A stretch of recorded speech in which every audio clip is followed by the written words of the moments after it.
Halo, pada kesempatan kali ini kita akan melakukan well modeling dan nodal analisis dengan sumur gas yang memiliki data-data well testing untuk mencerminkan performance dari reservoir gas yang sedang kita analisis. Sekarang kita sedang berada di dalam pipe sim. Langsung saja kita kerjakan. General, well name, let's say namanya gas well. Sumurnya aktif, well type-nya production well, check valve settingnya block reverse. Jadi kita menghalangi aliran reverse atau aliran balik. Komennya kita bisa ketik apapun. Misalnya gas well modeling and nodal analysis. Dari general kita pindah ke tubular. Kita akan menambahkan komponen casing dan tubing. Untuk casingnya kedalamannya adalah 12.500 dengan internal diameternya adalah 5,791 inci.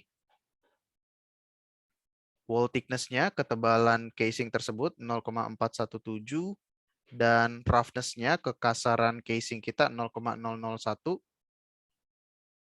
Oke, dan untuk tubingnya, kedalamannya kita pasang sampai 11.000 feet. Internal diameternya 3,476 dan wall thickness-nya 0,262. Roughness-nya sama. Jadi modenya simple, jadi cukup simple saja. Dimension option-nya wall thickness. Dan kita bisa lihat well sketch-nya di-update di sini. Oke, dari tubular kita pergi ke deviation survey. Kita akan merancang sumur deviated. Jadi surface type-nya dari vertical kita ubah menjadi 2 dimensi. Dependent parameternya angle. Jadi kita akan memprovide data measured depth, MD, dan TVD di tabel ini. Untuk reference options-nya original RKB dan wellhead depth-nya let's say 160 feet. Bottom depth-nya akan di-update secara otomatis dari sheet tubular. Oke, sekarang kita memprovide data di tabel ini. Kita tambahkan menjadi 3 row. Oke, 160, TVD-nya 160. Pada kedalaman 4000 MD, TVD-nya masih 4000, jadi masih vertical section. Kemudian pada kedalaman terakhir 12.000 MD, TVD-nya 9.000.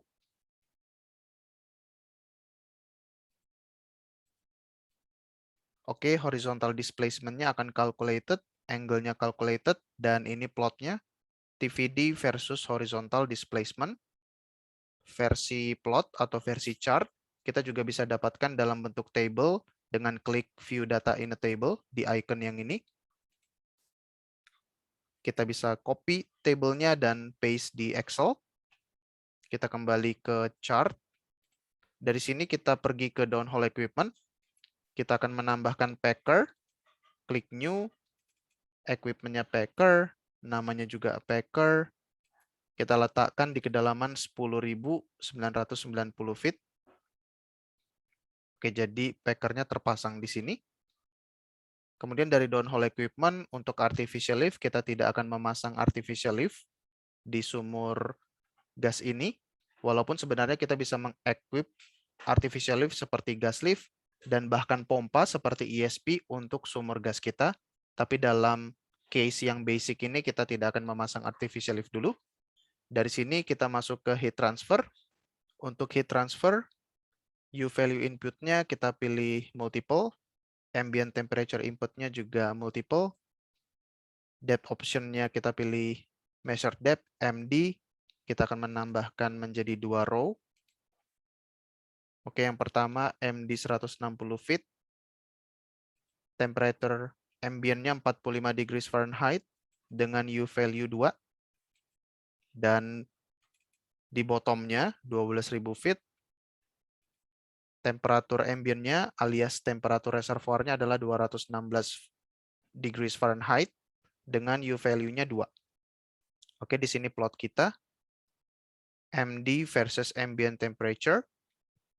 Jadi linear line seperti ini. Dan MD versus U value. Nilai U value-nya konstan pada nilai 2. Again, kita bisa klik ini dan untuk dapatkan tabelnya, Dan kita bisa kembali ke chart. Oke, so far so good. Sekarang kita pergi ke completion. Di sini kita akan mengkonstruksi inflow modelnya atau IPR modelnya. Kita klik new. Kita namakan completion, komplesinya. Geometry profile-nya vertical, fluid entry-nya single point. Kita akan menempatkan middle of perforation-nya pada kedalaman 12.000 feet. Jadi di bottom sumur kita. Tipenya perforation. Nah, IPR modelnya ada macam-macam. Ada well PI, Vogel, Vetkovic, Jones, back pressure, Darcy, Forkamer, and hydraulic fracture. Di sini kita akan pilih back pressure karena kita sedang memodelkan sumur gas. IPR model yang cukup populer adalah back pressure. Dan back pressure ini biasanya dicerminkan dengan dua parameter yaitu C dan slope N. Oke, langsung saja kita input reservoir pressure-nya, tekanan reservoirnya 4000 psia, reservoir temperature-nya 250, atau bisa juga 216 seperti yang kita input di heat transfer tadi.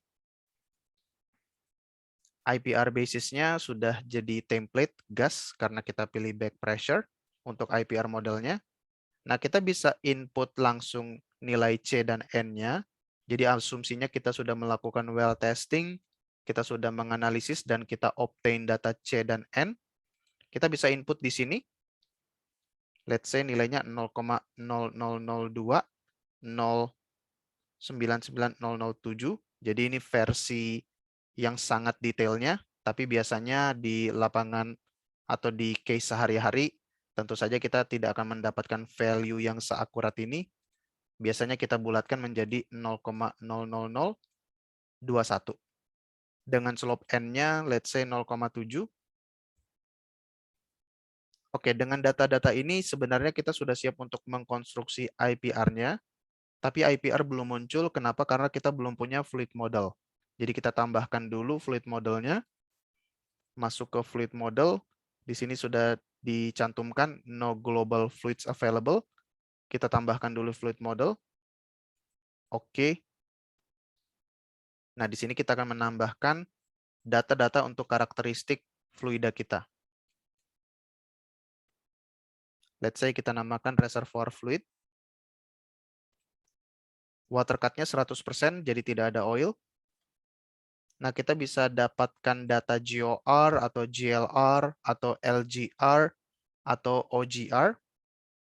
Let's say kita dapatkan data LGR atau liquid gas ratio yang nilainya 0,35. Stock tank barrel per mmSCF. Atau bisa juga barrel per mmSCF. Umumnya kita dapatkan data dalam bentuk STB atau stock tank barrel per million standard cubic foot. Oke, jadi ini datanya untuk LGR, kita bisa juga ubah menjadi GLR dengan dibagi 1 per LGR sama dengan GLR. Kita kembali ke LGR 0,35 stock tank barrel per million standard cubic foot. Gas gravity-nya let's say 0,7.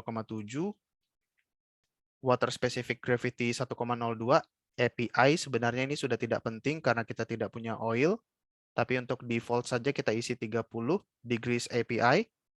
Let's say kita tidak punya kontaminan untuk CO2, H2S, nitrogen, hidrogen, dan karbon monoksida tidak ada. Untuk viscosity correlation-nya kita ikuti default. Calibration dan thermal kita bisa leave it as it is. Oke, dari sini kita bisa close. Fluid model kita sudah available. Kita kembali ke reservoir dan kita sudah punya IPR-nya. Dan again, kita bisa klik ini untuk view data in a table. Kita bisa copy seluruh data ini dan kita paste di Excel. Oke. Nah, let's say kita belum punya data C dan N-nya. Dan itu yang akan kita prefer untuk kasus kali ini. Jadi kita asumsikan kita tidak punya data C dan N, tapi kita punya well test data. Dalam case seperti ini, kita akan pilih ini, use test data. Dan di sini kita perlu memprovide data flow rate dan bottom hole flowing pressure. seperti ini. Oke, kita akan input beberapa data. Well testing, bisa multi-point, bisa isochronal. Kalau isochronal, kita perlu data Q, flowing bottom hole pressure, dan juga static bottom hole pressure. Let's say kita pilih multi-point. Oke, dan kita perlu provide data Q dan PWF. Misalnya pada testing pertama kita dapatkan data 3 million standard cubic feet per day untuk PWF 3918. Kemudian kita naikkan choke-nya, kita dapatkan flow rate yang lebih tinggi menjadi let's say 6,5 million standard cubic feet per day, dan PWF-nya, bottom hole flowing pressure-nya adalah 3756 PSIA. Kita naikkan lagi choke-nya, let's say kita naik flow rate-nya menjadi 10,4 mm, dan PWF-nya nilainya 3512. Oke, di sini kita lihat dengan 3 data saja kita sudah bisa mengkonstruksi IPR seperti ini, dan C dan N-nya akan calculated. Jadi PipeSim akan menghitungkan nilai C dan N berdasarkan data well test kita. Yang tadinya kita input datanya langsung tanpa well test data, sekarang kita input data well testnya dan C dan N akan dikalkulate oleh PipeSim. Let's say kita tambah satu row data lagi. Kita naikkan lagi flow rate-nya, kita increase choke-nya menjadi 14,5. Dan tekanan dasar sumurnya 3187. Oke, jadi dengan 4 data well test, kita bisa mengkonstruksi IPR. C dan N sudah siap. Dari sini kita tinggal melakukan satu validasi lagi. Jadi di sini ada catatan validation semen topnya. Oke, jadi di sini kita perlu mengkoreksi nilai semen topnya, kedalaman semen topnya pada level berapa. Tidak boleh 0. Kalau kita lihat dari validasinya, the expected value should be from 160 to 12.499 feet. Mengapa? Karena kalau kita cek tadi, wellhead depth-nya 160 feet, jadi tidak mungkin pada bagian annulus material, semen topnya di 0. Kita input saja menjadi 160. Oke, validation-nya kita sudah ready, sudah valid. Sekarang kita bisa melakukan nodal analisis. Kita pergi ke home, nodal analysis, create nodal point-nya. Seperti biasa, kita interest lebih ke bagian bottom hole. So, select location bottom hole.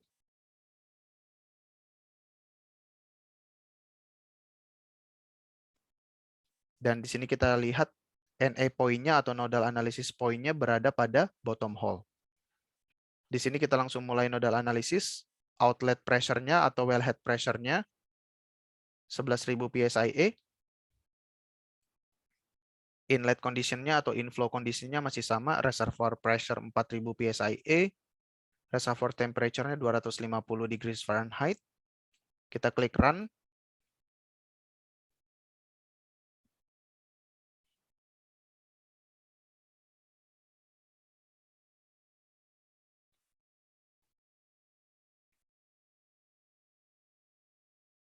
Alright, it's very easy. IPR kita warna biru. Outflow kita adalah berwarna merah. Intersection-nya itu adalah operating point kita. Jadi sumur gas kita mampu berproduksi dengan laju alir 22,7 million standard cubic feet per day pada tekanan dasar sumur, tekanan flowing-nya 2260,6 PSIA. Seperti biasa kita bisa dapatkan dalam bentuk table, copy dan paste di Excel, dan kita juga bisa memunculkan bubble point, calculated, dan juga view operating point. Jadi di sini dapat kita lihat reservoir pressure-nya, garis abu-abu, inflow-nya tentu saja yang biru, yang merah adalah outflow, yang ungu adalah drawdown point, garis berwarna ungu. Kemudian yang magenta adalah erosional velocity ratio maksimum, yang ini. Liquid loading yang biru muda. Oke, jadi ini merupakan batas. Jadi kalau flow rate-nya di bawah garis ini akan terjadi liquid loading. Maksimum drawdown line-nya dibuat dengan asumsi 80% AOFP atau maksimum flow rate. Bisa 80% kita input di sini. Kita bisa ubah juga menjadi let's say 70%. Dan drawdown limitnya akan berubah sesuai dengan batas yang kita berikan. Kita juga bisa melihat profile results untuk melihat profile tekanan, elevation, kedalamannya, dan tekanannya. Jadi kita berangkat dari tekanan reservoir 4000 psia, tekanan dasar sumur dalam kondisi flowing di sekitar 2220. Tadi di sistem result 2260 psia. Jadi di sini. Dan tekanan kepala sumur, wellhead pressure sesuai dengan yang kita set adalah 11.000 psia di sini. Oke, kita bisa melakukan sensitivity analysis di bagian inflow, completion, kita bisa melakukan variasi slope N. Tadi nilai kita adalah 0,7 something. Let's say kita melakukan variasi 0,6, 0,7, dan 0,8. Kita klik run.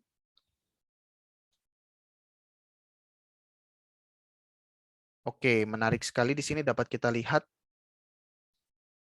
yang hijau adalah dengan slope N sama dengan 0,8. Yang merah adalah N 0,7 dan yang biru adalah N 0,6. Dan dapat kita lihat bahwa N 0,8 ini akan memberikan flow rate yang paling tinggi atau IPR yang paling besar. Mengapa? Karena N ini mencerminkan turbulensi. N mendekati 1 itu menunjukkan aliran yang laminar, sementara N menuju 0,5 itu menunjukkan aliran yang turbulen. Dan ketika aliran itu turbulen, maka akan tercipta skin yang semakin besar dan alhasil pressure drop akan semakin besar. Ketika pressure drop semakin besar, skin semakin besar, maka IPR kita atau performance kita tentu saja akan menurun.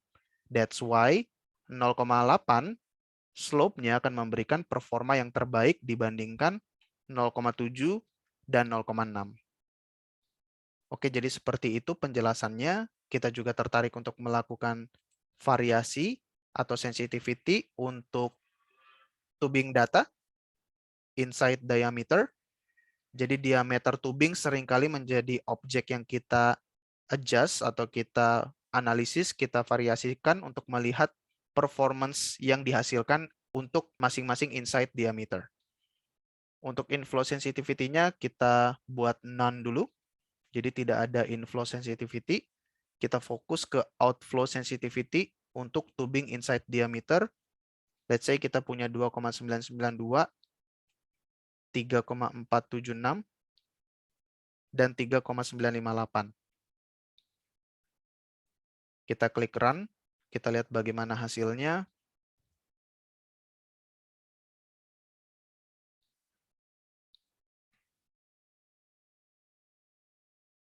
Alright, very easy. Tentu saja inside diameter yang lebih besar akan memberikan flow rate yang lebih besar. That's why outflow yang berwarna oranye dengan diameternya 3,958 itu memberikan flow rate yang paling besar.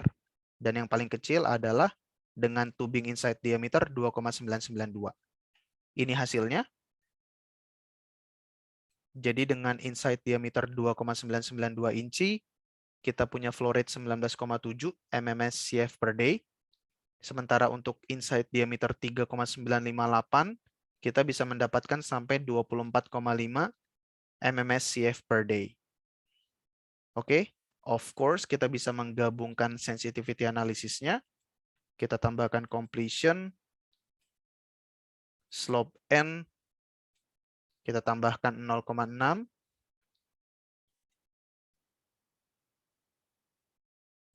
0,7, 0,8, atau kita juga bisa variasikan parameter lain seperti reservoir pressure, reservoir temperature, water cut, konstansi, dan lain sebagainya. Oke, kita tinggal lakukan nodal analysis atau sensitivity analysis, dan kita mendapatkan 9 variasi. Oke.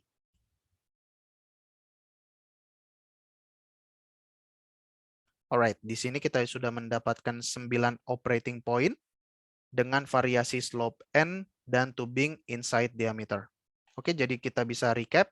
Pada video kali ini kita sudah belajar untuk mengkonstruksi sumur gas. Kita melakukan nodal analisis pada sumur gas tersebut. Kita mengkonstruksi IPR-nya dengan well test data. Dan kita juga bisa menginput langsung nilai C dan N. Kita menggunakan IPR modelnya adalah back pressure. Kita melakukan nodal analisis dan kita juga melakukan sensitivity analysis untuk melihat pengaruh slope dan tubing inside diameter terhadap performa sumur gas kita. Oke, that's all. Sampai ketemu lagi dalam video pipe sim berikutnya. Thank you.